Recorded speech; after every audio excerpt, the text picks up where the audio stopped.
Bonjour à tous, je suis ravie de vous retrouver dans cette nouvelle vidéo. Aujourd'hui je vous filme. Bon, on va la refaire.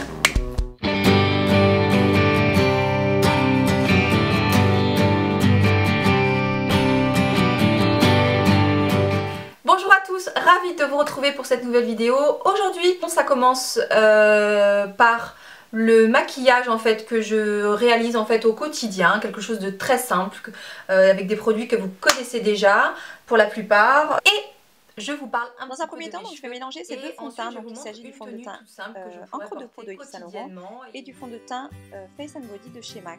Pourquoi je les mélange? Tout simplement parce que, comme on peut le voir sur la vidéo, le fond de teint encre de peau est un petit peu trop clair pour moi et voilà, je me suis dit qu'en mélangeant avec le Face and Body, ça le fonce légèrement, mais je vois sur la vidéo que ça ne suffit pas. Pourtant, quand je me regarde dans la glace, c'est pas si désastreux, mais là je trouve qu'à la vidéo ça se voit quand même qu'il est un petit peu trop clair.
J'ai envie de lui donner une deuxième fonction. Il y en a bien qui mettent leur rouge à lèvres sur les joues, donc j'ai envie de mettre mon blush sur les lèvres et puis c'est tout.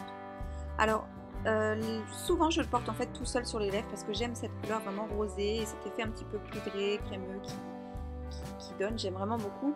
Là en l'occurrence c'était un peu trop léger, donc j'ai rajouté quand même un peu de rouge à lèvres Dior Addict dans la couleur, je ne sais plus, mais je mettrai ça en barre d'infos.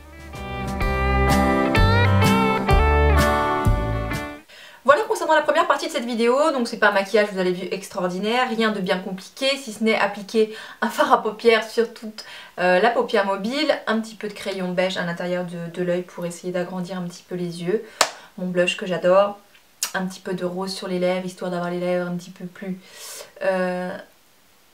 coloré, donc ça déborde pas, ça serait encore mieux. En ce moment je mise tout sur le teint parce que je n'ai pas le temps ni l'envie, pour être honnête, de faire autre chose.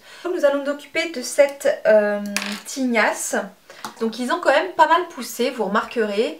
Et donc j'ai enfin franchi le pas d'aller chez un coiffeur et de me faire quelque chose en termes de couleur à ses cheveux. Donc ce que j'ai fait, c'est que j'ai tout simplement fait un tie and dye, mais très léger, puisque j'avais encore quelques pointes qui étaient assez claires qu'on peut un petit peu retrouver. Donc j'ai juste fait remonter un petit peu le tie and dye pour garder bien sûr ma racine naturelle, dans le sens où je n'ai pas de reflet particulier à la racine, mais ce n'est pas vraiment naturel puisque c'est quand même coloré. Je suis assez contente du résultat.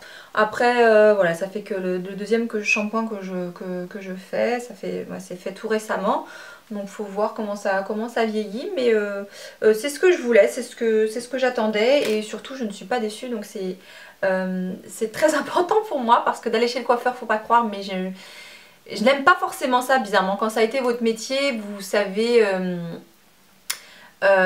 exactement ce que vous voulez, vous savez exactement avec quelle tête vous voulez ressortir de ce salon, et si ce n'est pas cette tête là avec laquelle vous sortez, vous faites une déprime, on vous voit plus pendant 15 jours. Enfin moi clairement c'est clairement ce qui peut m'arriver, ou alors je suis capable de refaire un micmac à mes cheveux et tout. Donc là, quand je suis sortie, j'ai fait une photo, j'avais le sourire et tout, donc croyez-moi, c'est très bon signe. Donc vraiment, c'est que ça me plaît. Après là, je suis pas forcément bien coiffée non plus pour que ça ressorte super bien. Mais c'est vraiment l'effet que je voulais donner à mes cheveux, donc c'est rien d'extraordinaire encore une fois. Je suis vraiment dans le naturel ces temps-ci. Mais voilà, ça me plaît. Donc c'est parti, on va essayer de faire quelque chose de cette tignasse quand même.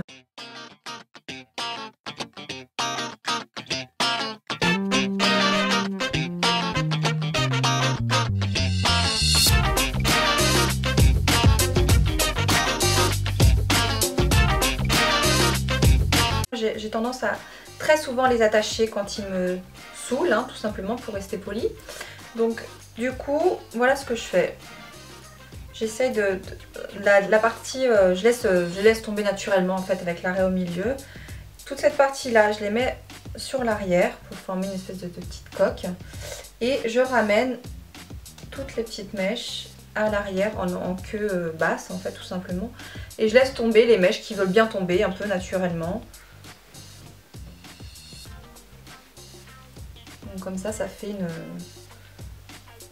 une queue pas trop travaillée. Et donc je viens tirer un petit peu pour former une espèce de... Enfin qu'il y ait un volume, quelque chose d'harmonieux, un peu ce qui se passe quand même sur l'arrière.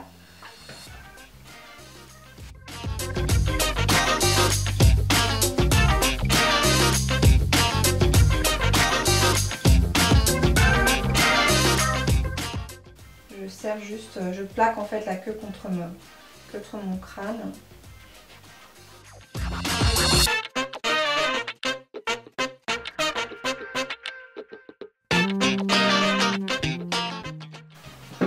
Très peu travaillé.